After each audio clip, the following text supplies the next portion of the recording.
রসুলের হাদিসে বা কবির সমন্বয়ে আজকের এই জুমাতে যে বিষয় সম্পর্কে আমরা আলোচনা করবো এবং শুনব, আমাদের আজকের জুমার আলোচ্য বিষয় হচ্ছে পবিত্র মাহে রমাদান আমাদেরকে কি শিক্ষা দিয়ে গেছে। মাহে রমাদান থেকে আমরা কি শিক্ষা পেলাম, মাহে রমাদান দ্বারা আমাদের কি অর্জিত হলো, মাহে রমাদান আমাদেরকে কি ধরতে বলছে, কি ছাড়তে বলছে, এবং একটি মাস কিসের উপর আমরা চলছি। আল্লাহ পাক রব্বুল আলামিন মাহে রমাদানে মুমিন মুসলমান যারা, তাদেরকে 1 নাম্বার রোজা তাদের জন্য ফরজ করে দিয়েছেন। আল্লাহ তাআলা কোরআনুল কারীমের মাঝে বলেন, ইয়া আইয়ুহাল্লাযীনা আমানু কুতিবা আলাইকুমুস সিয়াম, হে ঈমানদারগণ, হে মুসলমানগণ, আমি তোমাদের জন্য রোজাকে ফরজ করে দিয়েছি। কামা কুতিবা আলাল্লাযীনা মিন ক্বাবলিকুম, যেমনটা আমি তোমাদের পূর্ববর্তীদের উপরও করেছিলাম। লাআল্লাকুম তাত্তাকুন, যাতে করে তোমরা তাকওয়া অর্জন করতে পারো। দ্বিতীয় নম্বর, আল্লাহ পাক রব্বুল আলামিন বলেন, এই তাকওয়া অর্জন করতে গেলে মাহে রমাদানে রোজার মাধ্যমে আমাকে খুশি করতে হলে নিজের আত্মা শুদ্ধির জন্য তোমাকে যে কাজ করতে হবে সেটা হারাম থেকে নিজেকে বাঁচতে হবে, নিজেকে হারাম থেকে বাঁচাতে হবে। তো মাহে রমাদানে আমরা অন্যান্য সময়ে যেমনই হোক, কিন্তু মাহে রমাদানে এই চেষ্টাটা সবাই কম বেশ করে। সারাদিন রোজা থাকবো, আমি কমাস কম এমন কোনো জিনিস দ্বারা সেহরি খাবো না, এমন কোনো জিনিস দ্বারা ইফতারও করবো না যার দ্বারা আমার সারাদিনের রোজার সওয়াবটা নষ্ট হবে। হালাল খাওয়ার জন্য মোটামুটি 100-তে 100 সবাই চেষ্টা করে থাকে। আর এটাই আল্লাহ পাক রব্বুল আলামিন বলেন মাহে রমাদানের দ্বিতীয় অর্জন, যে যারা মুমিন হবে তারা কখনোই আমার কোনো বিধানের সীমা লঙ্ঘন করবে না। এই বিষয় সম্পর্কে আল্লাহ পাক রব্বুল আলামিন কোরআনুল কারীমের সূরাতুল মাঈদার 87 নম্বর আয়াতে কারীমার মাঝে আমাদেরকে বলেন, মাহে রমাদান তোমাদেরকে কি শিক্ষা দিচ্ছে। ইয়া আইয়ুহাল্লাযীনা আমানু লা তুহাররিমু তাইয়্যিবাতি মা আহাল্লাল্লাহু লাকুম ওয়া লা তা'তাদু ইন্নাল্লাহা লা ইউহিব্বুল মু'তাদিন।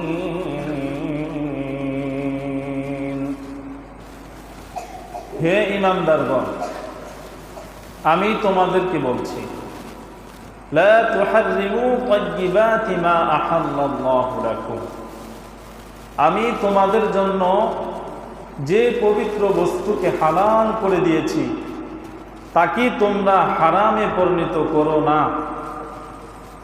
আমি যে পবিত্র বস্তু তোমাদের জন্য হালাল করে দিয়েছি তা তোমরা হারামে পরিণত করো না। ওয়ালা তা'তাদু, তোমরা সীমা লঙ্ঘন করিও না। ইন্নাল্লাহা, নিশ্চয়ই যদি তোমরা করো, আল্লাহ তাআলা লা ইউহিব্বুল মু'তাদিন, যারা সীমা লঙ্ঘনকারী আল্লাহ তাআলা তাদেরকে পছন্দ করেন না, তাদেরকে ভালোবাসেন না। নাউযুবিল্লাহ। তাহলে আল্লাহ তাআলা বলছেন মাহে রমাদান তোমাকে দ্বিতীয় শিক্ষা দিয়েছে হারাম থেকে নিজেকে বিরত রাখা, হারাম থেকে নিজেকে মুক্ত করা, হারাম মুক্ত দেহকে আল্লাহ তাআলার সামনে উপস্থাপন করা।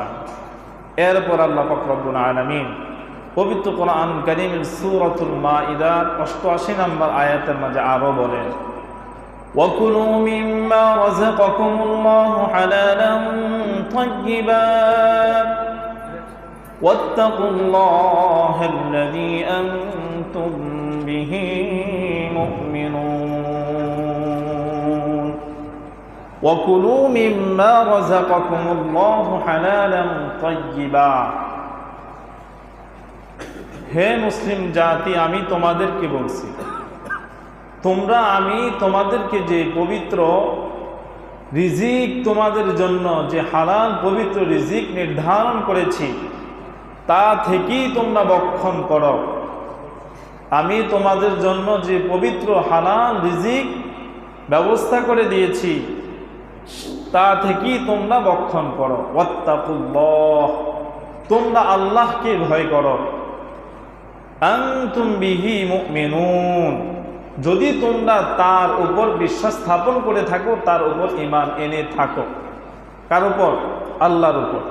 আল্লাহ বলছেন আমি তোমাদের জন্য যা হালাল বলছি তাকে হালাল বলেই তোমরা কি করো, তা থেকে ভক্ষণ করো। যা আমি তোমাদের জন্য বৈধ পুত পবিত্র ঘোষণা করছি এটাকে বৈধ পুত পবিত্র মনে করেই তোমরা ভক্ষণ করো, আর আমাকে ভয় করো যদি আমার উপর বিশ্বাস স্থাপন করে থাকো, ঈমান এনে থাকো।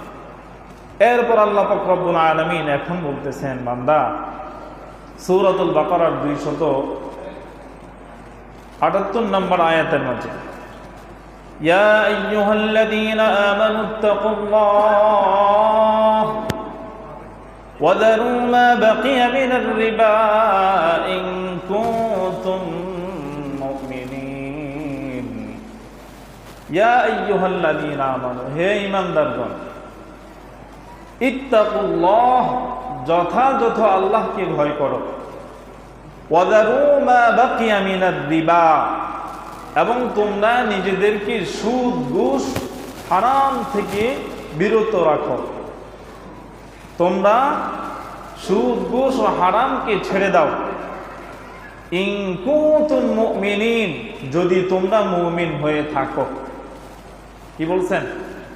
আমি তোমাদেরকে বললাম তোমরা আমাকে যথাযথ ভয় করো, আর তোমরা সুদকে ছেড়ে দাও, ঘুষকে ছেড়ে দাও, হারামকে ছেড়ে দাও। ইন কুনতুম মুমিনিন, যদি তোমরা মুমিন হয়ে থাকো। তো আমি যদি আমার নিজেকে এখন মুমিন দাবি করি, মুমিন মুসলিম করে দাবি করি, তাহলে তো আমার হারামের সাথে কোনো সম্পর্ক রাখা যাবে না। হারাম আমাকে কোনোভাবেই ভক্ষণ করা যাবে না, এটা থেকে আমাকে অবশ্যই বিরত থাকতে হবে। এখন আল্লাহ পাক রব্বুল আলামিন কোরআনুল কারীমের সূরাতুল বাকারার 279 নম্বর আয়াতে কারীমার মাঝে বলতেছেন, আমি যে বললাম তোমরা এই হারামকে ছেড়ে দাও, সুদ ঘুষকে ছেড়ে দাও, যদি মুমিন হয়ে থাকো। আর যদি এটা না ছেড়ে তোমরা মনে করো যে না আমরা যা ধরছি তো ধরছি, যা খাইতেছি তো খাইতেছি, খাবো, সমস্যা কি? এখন আল্লাহ তাআলা বলতেছেন ফাইন লাম তাফআলু, হ্যাঁ যদি তাই করতে থাকো, তাই তুমি করো, ফাযানু বিহারবিন মিনাল্লাহি ওয়া রাসূলিহি, হে আমার বান্দা, হে আমার বান্দি, আমি তোমাদেরকে বলছি তুমি তোমার আল্লাহ এবং তোমার রাসূলের পক্ষ থেকে যুদ্ধের ঘোষণা নিয়ে নাও। নাউযুবিল্লাহ। কি বললেন? ফাইন লাম তাফআলু, হ্যাঁ যদি তুমি তাই করতে থাকো, যা আমি তোমাকে করতে নিষেধ করছি, যা তোমাকে খাইতে নিষেধ করছি তা তুমি খেতেই থাকো, তাহলে আমি আর কি করব বান্দা? আমি তোমাকে বলছি ফাইন লাম তাফআলু, যা করতে থাকো, ফাযানু বিহারবিন মিনাল্লাহি ওয়া রাসূলি, আমার এবং আমার রাসূলের পক্ষ থেকে তোমাদের জন্য যুদ্ধের ঘোষণা দিয়ে দিলাম। নাউযুবিল্লাহ। আল্লাহ তাআলার সাথে যুদ্ধ করার মতো কারো সামর্থ্য আছে? এই দুঃসাহস কার? তো আল্লাহ তাআলা কতটা গোসানিয়া এই কথা আমাদেরকে বলছেন। তার মানে এই হারামে আল্লাহ তাআলা আমার প্রতি, আপনার প্রতি রাজি নয়, নারাজ। আল্লাহকে রাজি করতে হলে আল্লাহর বিধান মতে আমাদেরকে হালাল কি ভক্ষণ করতে হবে। এরপরে আল্লাহ পাক রব্বুল আলামিন সূরাতুল বাকারার 275 নম্বর আয়াতে কারিমার মাঝে বলেন, الذين يأكلون الربا لا يقومون إلا كما يقوم الذي يتخبطه الشيطان من المس, যারা এই হারামকে ছাড়বে না, সুদ ঘুষকে ছাড়বে না, অন্যের হক মারাকে ছাড়বে না, এটা তার দৈনন্দিন জীবনের আত্মার খোরাক মনে করেই সে নিজে খাবে, আল্লাহর বিধানকে সে কোনো ধরনের তোয়াক্কা করবে না, তার নিজের মতো করেই স্বাধীনতা জীবন অবলম্বন করবে। আল্লাহ তাআলা বলেন হ্যাঁ খাও, সমস্যা নেই। কি হবে? কিয়ামতের দিন আমি আল্লাহ তোমাকে এমন ভাবে উঠাবো হাসরের ময়দানে, আল্লাযী ইয়াতাখাব্বাতুহু শাইতানু মিনাল মাস, যেমন তোমাকে শয়তান স্পর্শ করলে যেমন তুমি মস্তিষ্ক বিকৃত হয়ে যাও, অর্থাৎ পাগল হয়ে যাও, ঠিক যারা হারাম ভক্ষণ করবে আমি তাদেরকে হাসরের ময়দানে পাগল করে হাসরের ময়দানে উঠাবো। নাউযুবিল্লাহ। আল্লাহ তাআলা যদি মাফ করেন, আল্লাহ তাআলা সব ভাই এবং বোনকে মাফ করেন, আল্লাহ তাআলা যদি আমাদেরকে এমত অবস্থায় হাসর ময়দানে উঠিয়ে দেন, আমরা পাগল, আমরা আল্লাহর কাছে কি জবাব দিব, কি হিসাব দিব? বিনা হিসাবে জাহান্নামে যেতে হবে। বিনা হিসাবে কোথায় দিতে হবে? আল্লাহ তাআলা সব ভাই বোনকে হেফাজত করুন, বলেন আমিন। এরপর আল্লাহ রাসূল সাল্লাল্লাহু আলাইহি ওয়াসাল্লাম হাদিসের মাঝে বলেন, হে আমার উম্মত, আল্লাহর বিধান দিয়া, আল্লাহর কথা দিয়া এতক্ষণ তোমাদেরকে বুঝাইলাম, শুনাইলাম আল্লাহ কি বলছে। আমি নবী কি বলি শোনো। তোমাদের আল্লাহর উপর ঈমান আনা যেমন ফরজ, পাঁচ ওয়াক্ত নামাজ পড়া যেমন ফরজ, হজ করা যেমন ফরজ, পর্দা করা যেমন ফরজ, ঠিক হালাল জীবিকা অর্জন করা, হালাল ভক্ষণ করা ঠিক তেমন ফরজ। সুবহানাল্লাহ। আল্লাহ রাসূল বলেন, তলাবি কাসবিল হালালি বাদাল ফরিদা, তুমি অন্যান্য যত ফরজ কাজ করো, সকল ফরজ কাজের পরে তোমার জীবিকা হালালভাবে উপার্জন করা, এটাও তোমার জন্য ফরজ। সুবহানাল্লাহ। তাহলে আমাদের জন্য যে জিনিসটা অবশ্যই মাহে রমাদান শিক্ষা দিয়ে গেছে, এক মাস না, এই মাসে ভেজাল খাওয়া যাবে না, কমাস কম সবাই চেষ্টা করছে, ঠিক না? সবাই চেষ্টা করছে। তো এই মাহে রমাদানের শিক্ষাটা দেয়া গেছে শুধু কি এই মাসের জন্য? এই মাসের জন্য না, সারা জীবনের জন্য। যতদিন বেঁচে থাকবো ততদিন আল্লাহ তাআলা এই হালালের উপর আমাদেরকে জীবন যাপন করা এবং জীবিকা অর্জন করার তৌফিক দান করেন, আমিন। সম্মানিত মুসল্লি ভাইয়েরা, দ্বিতীয়ত মাহে, তৃতীয় নাম্বার মাহে রমাদান আমাদের কি শিক্ষা দিচ্ছে? আল্লাহ পাক রব্বুল আলামিনের হাবিব সাল্লাল্লাহু আলাইহি ওয়াসাল্লাম হাদিসে পাকের মাঝে বলেন, মাহে রমাদান আমাদেরকে তৃতীয়ত যে শিক্ষা দিয়ে গেছে সেটা হলো পাঁচ ওয়াক্ত নামাজ দৈনন্দিন জামাতের সাথে সুন্দর পাবন্দি করা। যে জিনিসটা মাহে রমাদান ছাড়া অন্য কোনো মাসে আমরা করতে পারি না, করি না, কিন্তু মাহে রমাদানে কমস কম এতটুকু আমরা চেষ্টা করি। রোজা যেহেতু আছি, পাঁচ ওয়াক্ত নামাজও করি, পাঁচ ওয়াক্ত নামাজ যেহেতু করি, তারাবিটাও করি, তারাবি যেহেতু করি, অশ্লীল কাজ থেকে নিজেকে হেফাজত করি, সকল মন্দ কাজ থেকে নিজেকে বাঁচানোর জন্য আমরা চেষ্টা করি। এই নামাজ পড়ার কারণে, নামাজ ধরার কারণে অন্যান্য কাজগুলো আমাকে হেফাজত করছে মন্দ কাজ থেকে বাঁচার জন্য। আল্লাহ তাআলা নিজেই বলছেন কোরআনুল কারীমের মাঝে, ইন্নাস সালাতা তানহা আনিল ফাহশাই ওয়াল মুনকার, নামাজ হলো এমন এক জিনিস যে নামাজ পড়ে, নামাজ তাকে সকল অন্যায় গর্হিত কাজ থেকে হেফাজত। সুবহানাল্লাহ। তাহলে মাহে রমাদান তৃতীয় শিক্ষা কি দিতে? এ নামাজ। এ নামাজ যদি আমরা ঠিক মতো করি, এ নামাজের হেফাজত করি, এ নামাজের প্রতি যত্নবান করি, নামাজকে জীবনের সবচেয়ে বড় সম্বল বানিয়ে নেই, আল্লাহর হাবিব সাল্লাল্লাহু আলাইহি ওয়াসাল্লাম বলেন, যারা পাঁচ ওয়াক্ত নামাজ সুন্দরভাবে আদায় করবে, মান হাফাযা আলা সালাতি আকরামাহু আল্লাহু তাআলা বিখামসি খিসালিন ইয়ারফা আনহু সিগাল আইশ ওয়া আযাবিল কবর ওয়া ইউতিহু আল্লাহু কিতাবাহু বিয়ামিনিহি ওয়া ইয়ামুররু আলা সিরাতি কাল বারক ওয়া ইয়াদখুলুল জান্নাতা বিগাইরি হিসাব। যারা মাহে রমাদানে পাঁচ ওয়াক্ত নামাজ সুন্দরভাবে জামাতের সাথে আদায় করেছে, শুধু মাহে রমাদান সীমাবদ্ধ না, যতদিন জীবিত থাকবে, আল্লাহর জমিনের উপরে থাকবে সুন্দরভাবে, যদি পাঁচ ওয়াক্ত নামাজ সে আদায় করে, আল্লাহ পাক রব্বুল আলামিন তার সেই বান্দা আর বান্দীদেরকে পাঁচটা পুরস্কার দান করে দেন। সুবহানাল্লাহ। এক নাম্বার হলো যারা পাঁচ ওয়াক্ত নামাজ সুন্দর যত্নের সাথে আদায় করবে, আল্লাহ পাক রব্বুল আলামিন তাদের সংকীর্ণতা আল্লাহ তাআলা দূর করে দিবেন। সুবহানাল্লাহ। এক নাম্বার কি? আপনার আমার এই জীবন বাঁচাতে হলে এই জীবিকার যে প্রয়োজন, রুজি রোজগার, রিজিকের, আল্লাহ তাআলা এটা এবং যত ধরনের সংকীর্ণতা আছে সব আল্লাহ দূর করে দিবেন। সুবহানাল্লাহ। দুই নাম্বার, আল্লাহ তাআলা তার উপর থেকে কবর আযাবকে উঠিয়ে নেবেন। সুবহানাল্লাহ। দুনিয়া থেকে যাওয়ার পর আখিরাতের প্রথম ঘাঁটি হলো কবর। যে কবর থেকে বেঁচে যাবে, সামনে আর তার কোনো বাধা নাই, বিনা হিসাবে বিনা বাধায় আল্লাহ জান্নাতের মেহমান হয়ে যাবে। এই জন্য পাঁচ ওয়াক্ত নামাজ যারা পড়বে, আল্লাহ পাক রব্বুল আলামিন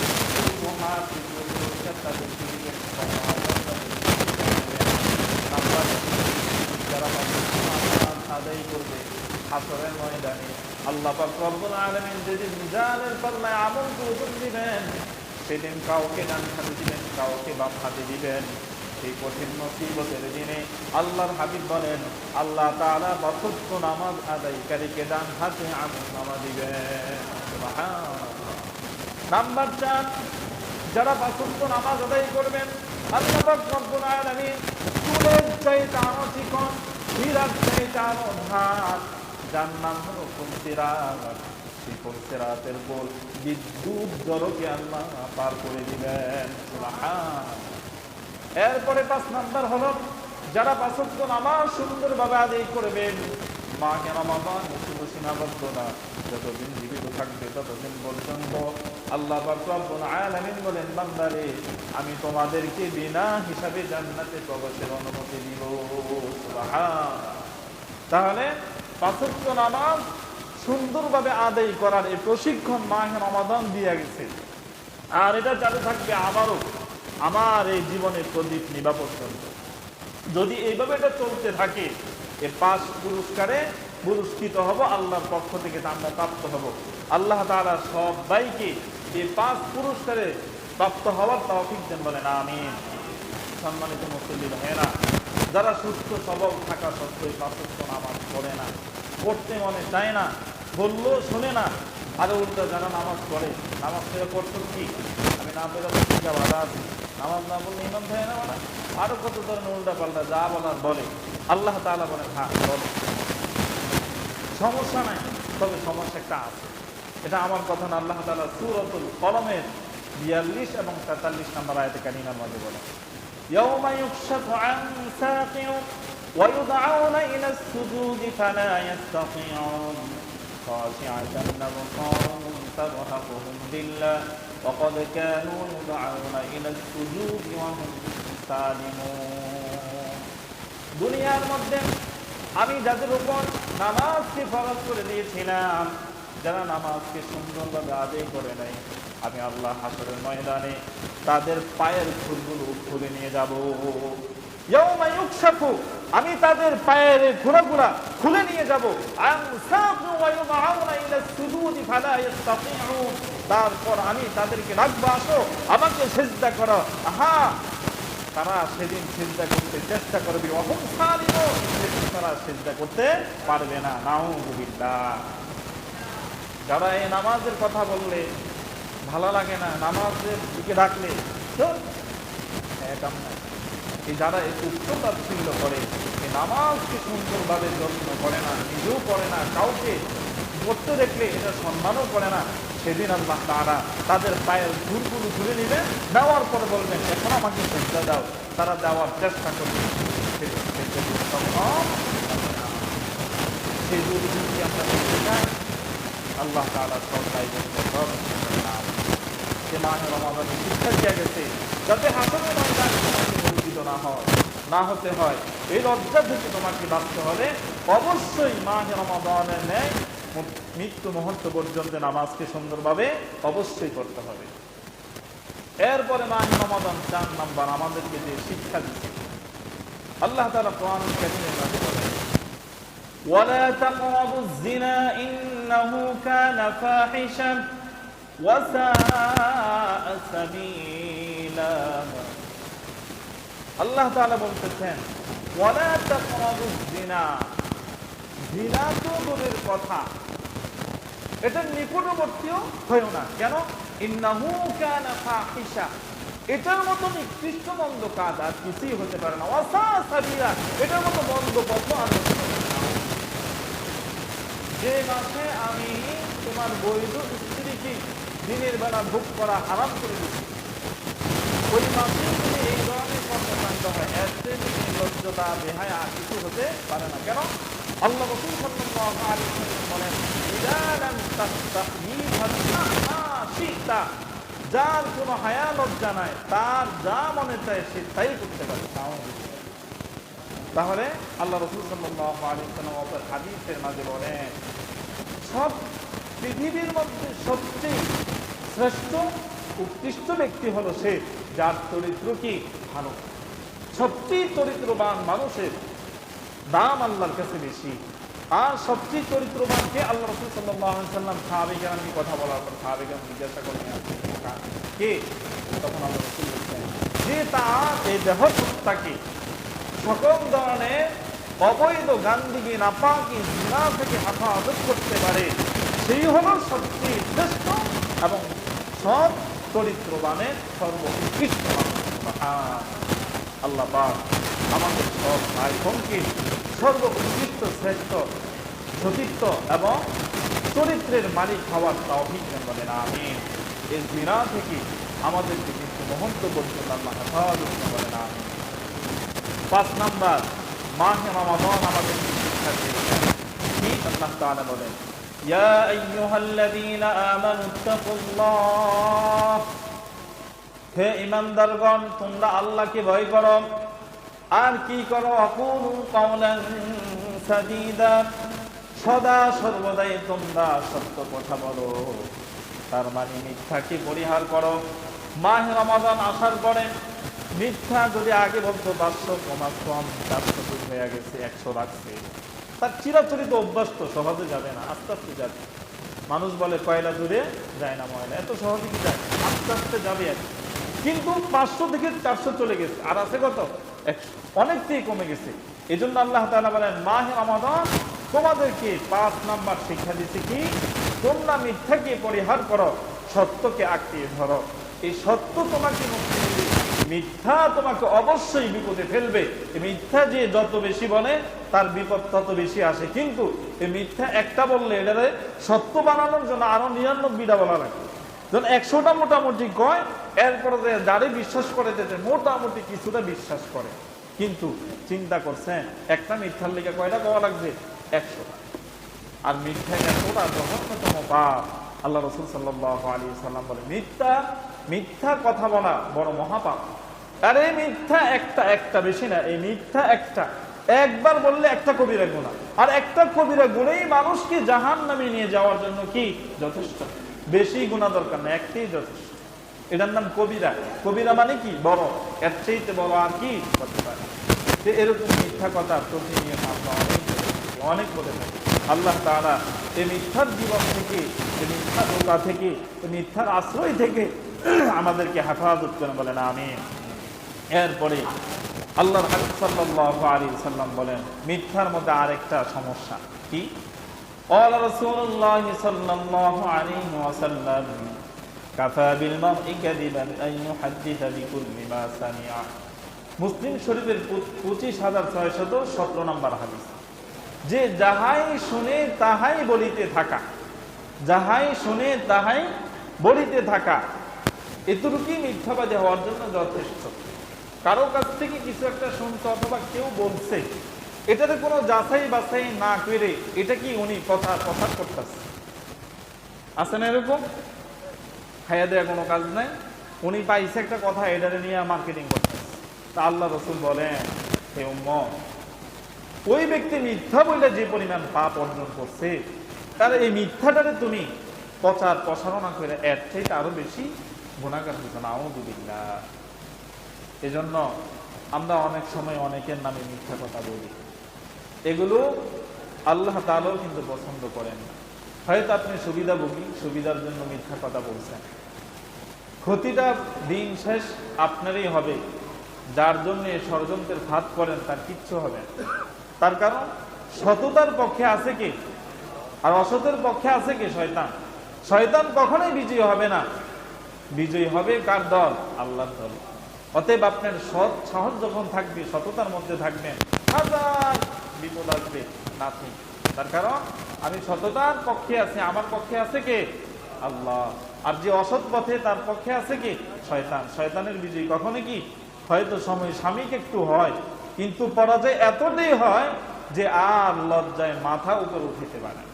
আল্লাহ তাআলা এই ধরনের মিথ্যা এবং এই ধরনের লজ্জা থেকে আমাদেরকে হেফাজত করে, বলেন আমিন। 6 নাম্বার হলো মাহে রমাদান আমাদেরকে শিক্ষা দিচ্ছেন গীবতকে পরিহার করা। কি পরিহার করা?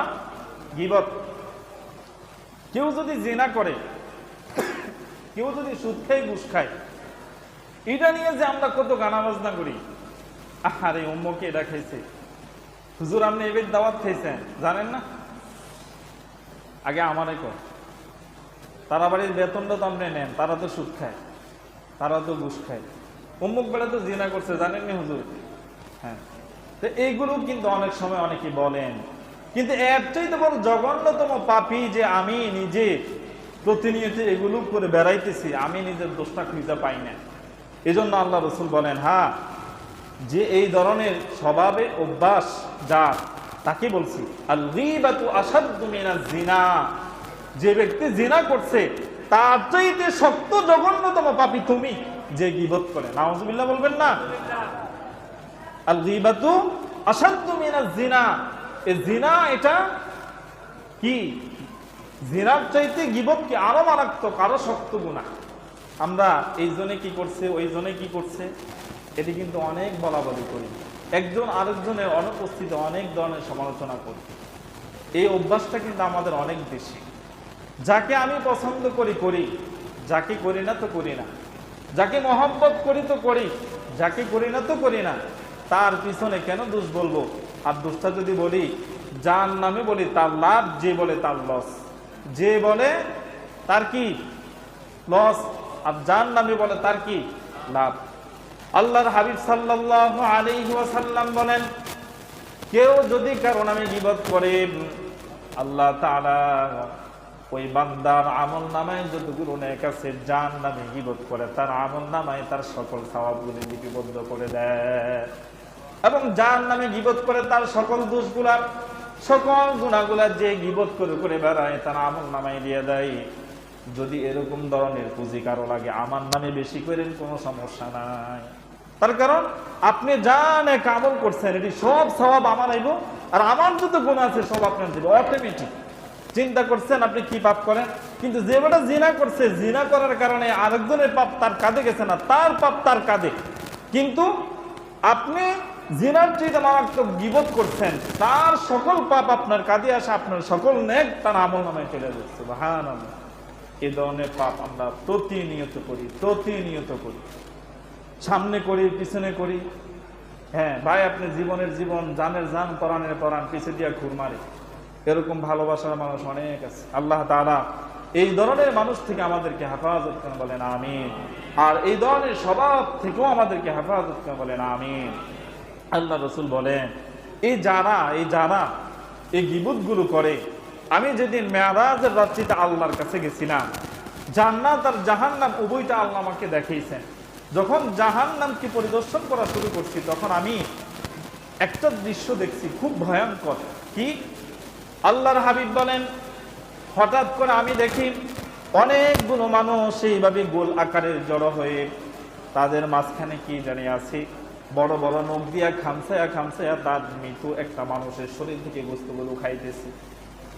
আমি আশ্চর্য হইয়া হযরত জিবরাইল আমিনকে জিজ্ঞেস করলাম, হে জিবরাইল, এই মানুষগুলো আরেকটা মৃত মানুষের শরীর থেকে এই বস্তুগুলো নখ দিয়ে খামছি কেন খায়? জিবরাইল আমিন বললেন, ইয়া রাসূলুল্লাহ, ইয়া হাবিবাল্লাহ, নবী গো, এই মানুষগুলো হলো তারা যারা দুনিয়ার মধ্যে এই জনের দোষ ওই জনের কাছে কইছে, এই বাড়ির দোষ ওই বাড়িতে নিছে, এই বাড়ির কুকুর ওই বাড়ির বিড়ালের উপর, ওই বাড়ির বিড়াল এই বাড়ির কুত্তার উপর এই ধরনের নানামি করছে, শয়তানি ফাজলামি করছে, খায়া দেয়া কোনো কাজ নাই, অবসর মানুষের কাজ, এই ধরনের কাজ করছে। ওই কারণে আজকে আল্লাহ তাআলা তাদেরকে এই ধরনের শাস্তি দেয়, তাদের আপন ভাইয়ের মৃত্যু গোশত তাদেরকে খাওয়াইতেছেন। নাউজুবিল্লাহ। তা আপনারা কি আপন ভাইয়ের মৃত্যু গোশত খাওয়া পছন্দ করেন? করেন তো, কিন্তু গীবত করে তো পছন্দ করি, তো করি না কেন? করি। কি করি? তাহলে গীবাত এটা বদহজম। আল্লাহ তাআলা হেফাজত করেন, বলেন আমিন। এরপরে পরনিন্দা, অন্যকে নিন্দা করা, অন্যকে ছোটখাটো করে দেখা, হিংসা। এ মাহে রমাদান পরনিন্দা, এটাকে অপছন্দ আমাদেরকে শিক্ষা দিয়েছে, পরনিন্দা করা যাবে না। মাহে রমাদান আমাদেরকে শিক্ষা দিয়েছে হিংসা করা যাবে না। মাহে রমাদান আমাদেরকে কত সৌহার্দ্যপূর্ণ, ভাতৃত্বপূর্ণ, কত সুন্দর মিলন মেলা, 5 ওয়াক্ত নামাজের জামাতের যত সুন্দর কাতারের সারিবদ্ধতা, আর এই পরিপাটি পোশাকে যে দৃশ্য, মন কারায় আয়োজন, যদি 11 মাস 5 ওয়াক্ত নামাজের দৃশ্য আল্লাহর ঘরে কায়েম দায়েম থাকতো, আল্লাহর এই জমিনে এমন ভাবে আল্লাহ বৃষ্টি দিতেন, এমন ভাবে সূর্য দিতেন, পৃথিবীবাসীর যে কাজ, সূর্য দ্বারা প্রয়োজন, বৃষ্টি দ্বারা যে কাজের প্রয়োজন, তাদের প্রয়োজন পূরণ হয়ে যেত। কখন বৃষ্টি হলো, কখন রৌদ্র উঠতো, তারা টেরই পেত না। সুবহানাল্লাহ। তাহলে আমাদের এই দৃশ্য কবে হবে? আল্লাহ তাআলা মাহে রমাদানের মতো এই মসজিদের, প্রতিটা মসজিদের পৃথিবীর সকল জায়গায় এমন পাঁচ ওয়াক্ত নামাজের মুসল্লির নামাজ প্রতিষ্ঠার কায়েমের দৃশ্য কবুল করেন, বলেন আমিন। সম্মানিত ভাইয়েরা, আগামীকাল ইনশাআল্লাহ আমাদের ঈদ উল ফিতর আসতেছে। দীর্ঘ একটি মাস সিয়াম সাধনার পরে আমাদের খুশির দিন আসছে, অবশ্যই আনন্দের দিন, খুশির দিন। এই খুশির দিনে আল্লাহ রাসূল সাল্লাল্লাহু আলাইহি ওয়াসাল্লাম কিছু সুন্নতের উপর আমল করতেন, যে সুন্নতের আমলগুলো আমাদেরও দরকার। আল্লাহ রাসূল সাল্লাল্লাহু আলাইহি ওয়াসাল্লাম এই ঈদের দিনে ঘুম থেকে এক নাম্বার আগে আগে উঠতেন। কি করতেন? ঘুম থেকে আগে আগে উঠতেন। আগে আগে ওঠা মানে কি? যদি 8:30টায় আমাদের ঈদের জামাত হয়, 9টা বাজে ঘুম থেকে উঠা, নাকি? বুঝেন না? ঈদের জামাত তো 8:30টায়, আপনি ঘুম থেকে উঠবেন কয়টায়? 9টায়। 12টা বাজে উঠবো। অনেক সময় দেখা যায় ঈদের নামাজ শেষ, ডাই নামাজ নিয়ে আইতাছে আল্লাহর বান্দা। আর কি পড়তে পারছে নামাজ? আরে বদনসিব, আবারও 1 বছর আসবে, বাঁচলে পরে আবার ঈদের নামাজ তোমার ভাগ্যে নসিব হবে। চিন্তা করেন, ঈদের নামাজ পড়ার জন্য ঈদের খুশিতে কিনা কাটা কত কিছু করলাম, যার জন্য এত আয়োজনে আমাদের এই আয়োজন কার লেগে করলাম, কার লেগে করলাম? এই জন্য ঈদের দিন আগে আগে ঘুম থেকে উঠবেন, তারপরে গোসল করবেন। ফজরের পরে গোসল করে না, 7টা-8টা বাজে গোসল করতে যাবেন। আমরা তো সকালবেলা ঘরের কাজ হচ্ছে সব শেষ করে তারপরে গোসল করতে হবে না। আল্লাহ রাসূল, ওনার সাহাবীরা এইভাবে করতেন না। ওনারা ফজরের আগে উঠতেন, অর্থাৎ তাহাজ্জুদের সময় উঠতেন। উঠার পরে ওনারা গোসল করতেন, মিসওয়াক করতেন, ওযু বানাইতেন, এরপরে নতুন কাপড় পরিধান কইরা সারিবদ্ধ হয়ে আল্লাহর ঘর মসজিদে এসে জামাতের সাথে ফজরের নামাজ পড়তেন। সুবহানাল্লাহ। আর আমরা আজকে রমজান তো শেষ হয়ে যাবে, আমরা নামাজও খতম হয়ে যাবে। আগামী দিন সকাল থেকে ফজর নামাজ পাওয়া যাবে না। মুয়াজ্জিন সাহেব হয়তো ঘোষণা করতে হবে দুর্গাপুর মধ্যপাড়া বাইতুল মুকাদ্দাস জামে মসজিদে মাহে রমাদানের মুসল্লিগুলো হারিয়ে গেছে, কেউ যদি পেয়ে থাকেন 6 সম্মানে মসজিদে পাঠিয়ে দেবেন। এরকম হবে মানে মসজিদে মুসল্লি পাওয়া যাবে না, মসজিদে মুসল্লি সংকট দেখা দিচ্ছে। এটা আগামীকাল সকাল থেকে। তা আপনারা কি সংকট দেখাইবেন না, এই জামাতের পরিপক্কতা রাখবেন ইনশাআল্লাহ? তাহলে দেখা যাবে আগামীকাল 1 নাম্বার আল্লাহ রাসূল তাহাজ্জুদের সময় উঠতেন, ওঠার পরে গোসল করতেন, মিসওয়াক করতেন। এরপরে আল্লাহ রাসূল সাল্লাল্লাহু আলাইহি ওয়াসাল্লাম সুগন্ধি ব্যবহার করতেন। এরপর আল্লাহ রাসূল কিছু খেয়ে ঈদগাহের ময়দানের দিকে যেতেন। ঈদগাহের ময়দানে গিয়ে আল্লাহ রাসূল ঈদের নামাজ পড়তেন। আর যখন আল্লাহ রাসূল ঈদগাহের দিকে যাইতেন, কিছু খেয়ে যেতেন বেজোর সংখ্যা, কিছু খেয়ে যেতেন বেজোর সংখ্যা। তো কিছু খেয়ে যেতেন বেজোর সংখ্যা, তার মানে কি? খেজুর। কি আল্লাহ রাসূল খেজুর, সামাইতে বেজুর খেতে পারতেন না, পারবেন? আমি 2 চামচ খেতেন বেজুর, মিষ্টি আর কি। যদি খেজুর না থাকে কি করবেন? চিনি থাকলে 1 চিমটি খাইবেন বেজুর। তাহলে মিষ্টান্ন এইভাবে খাওয়া, বেজুর সংখ্যায় খাওয়া। খেজুর থাকলে 3টা, একটা খেজুর খাবো বেজুর সংখ্যায়। আর যদি সামাই সিন্নির যদি আমাদের আয়োজন থাকে, আল্লাহ তাআলা সে রিজিক রাখেন, তাহলে আমরা বেজুর সংখ্যায় 3 চামচ 1 চামচ খাবো ইনশাআল্লাহ। এরপরে আল্লাহ রাসূল সাল্লাল্লাহু আলাইহি ওয়াসাল্লাম ঈদগাহের রাস্তা দিয়ে যখন যাইতেন, যাওয়ার সময় আল্লাহ রাসূল আস্তে আস্তে তাকবীর করতেন, আল্লাহু আকবার, আল্লাহু আকবার, লা ইলাহা ইল্লাল্লাহু, আল্লাহু আকবার, আল্লাহু আকবার, ওয়ালিল্লাহিল হামদ। এ যাওয়ার সময় যেতে যেতে আল্লাহ রাসূল তাকবীর করতেন। আবার যখন আল্লাহ রাসূল ঈদগাহ থেকে বিদায় নিতেন, যাওয়ার সময় এক রাস্তা দিয়ে যেতেন, আসার সময় অন্য রাস্তা দিয়ে আসতেন। আসা যাওয়া উভয় সময় আল্লাহ রাসূল আস্তে আস্তে কি করতেন? তাকবীর করতেন। এখানে একটু কথা বলি সামান্য একটু। ঈদের নামাজ পড়ার পরে আমরা আনন্দ ভাগাভাগি করি ঠিকই, কিন্তু অনেকেই কবরস্থ যারা আছে আমাদের, তাদের ভুলে যায়। আল্লাহ রাসূল বলছেন, সবার আনন্দ তো ভাগাভাগি করে নিলাম, যাদের কারণে পৃথিবীতে এত সুন্দর জীবন পাইলাম, যাদের কারণে এত কিছু, এত সুখ, এত আনন্দ, এই মানুষগুলোই ভুলে গেছো? ভুলে গেছেন? ঈদের দিন বাবার হাতে হাত ধরতেন, বাবাকে সালাম করতেন, বাবার কাছ থেকে সালামি নিতেন, মায়ের পা ধরে সালাম করতেন, মায়ের কাছ থেকে সালামি নিতেন। মা আপনার আমার এই মাথায় হাত বলে বলতো, বাবা আল্লাহ তোমাদের আরো হারাচ্ছে, সুস্থ রাখুন, বিপদ আপদ থেকে হারাবে, বলতো না? এই দৃশ্য ভুলে গেছেন আপনারা? মনে করেন একটু। ঈদের দিন বাবার হাত ধরে ধরে ঈদগাহের ময়দানের দিকে যাইতাম, আজকে সেই বাবা তো না, কিন্তু বাবার রেখে যাওয়া সয় সম্পত্তি সব আছে, কিন্তু নাই কি? এত সুন্দর পরিপাটি সংসার যুগে দেওয়া, সংসার ঠিকই আছে, এই সংসারের পিছনে এত ত্যাগ যার, সে মা আজকে কি নাই। আমার সব পরিপক্ক, সবে অসৌন্দর্য, দুইটা মানুষের ঘাটতির কারণে, এক আমার মা, আরেক হলো কি আমার বাবা। তারা ছাড়া কোনো সুন্দরী পরিপক্ক হয় না, এই মানুষগুলো নাই। এই জন্য নামাজ পড়ার পরে গুরুস্থানে গিয়ে তাদের শিউরে দাঁড়ায় আল্লাহর কাছে এই ঈদের দিন দোয়া করবো, আল্লাহ আমাদের আজকে মনটা যত শান্তি, আমাদের মনে যত খুশি, এই কবরবাসীকে আজকে সেই পরিমাণ আনন্দ দিয়ে তাদেরকে খুশি করে বলেন আমিন। পারবেন তো ইনশাআল্লাহ? 8 নাম্বার, সাধ্যমতো সুন্দর পোশাক পরিধান করবেন। 9 নাম্বার, ঈদের দিনে চেহারায় খুশির ভাব রাখবেন। ঈদের দিন আল্লাহ রাসূল চেহারার মধ্যে খুশি ভাব রাখতেন, হাস্যোজ্জ্বল চেহারা রাখতেন, আর যখন কারোর সাথে কথা বলতেন হাসি দিয়ে কথা বলতেন। অন্য সময় যেমনই হোক, ঈদের দিন মুখে একটু হাসি রেখেন, কারোর সাথে কথা বললে একটু হাসি দিয়ে কথা বলতেন আল্লাহ রাসূল। 10 নাম্বার, আনন্দ ভাগাভাগি করে নেবেন, একে অপরকে জড়িয়ে ধরবেন, কোলাকুলি করবেন, মহব্বত করবেন, ভালোবাসবেন, একে অপরের জন্য দোয়া করবেন।